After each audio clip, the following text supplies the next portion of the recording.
Alright, hello. This is me doing another review. I've got a lot of questions about sound whenever you install this unit and you're trying to play sound from any of the sources that you're not hearing anything come out of the speakers.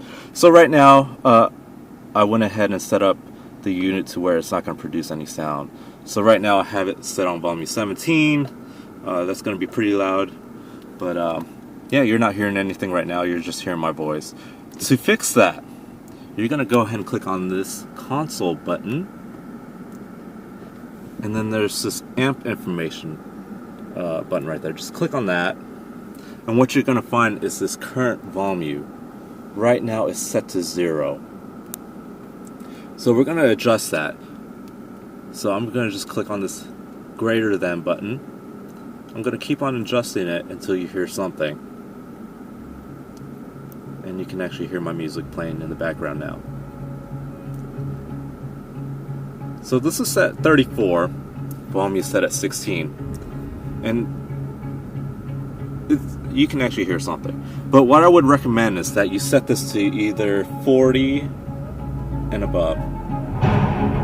And I would probably keep it at 40. That way your speakers won't distort.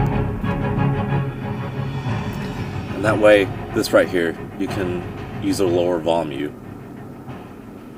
Like at 1, it's kind of audio. You can kind of hear the sound. Alright, so that should fix the audio not playing. You just need to go to console, amp information, and then on the current volume, adjust that to 40 or higher, or anywhere between 30 to 50. And that should fix your audio issue. Alright. If you have any questions, just let me know. All the settings right here actually came from the factory head unit. Somehow, I think the factory head unit settings stored somewhere in the vehicle, and it translated into the aftermarket unit. But yeah, if you have any questions, just let me know, and I'll either find an answer for you or do some playing around. Alright, thank you for watching this video. Bye.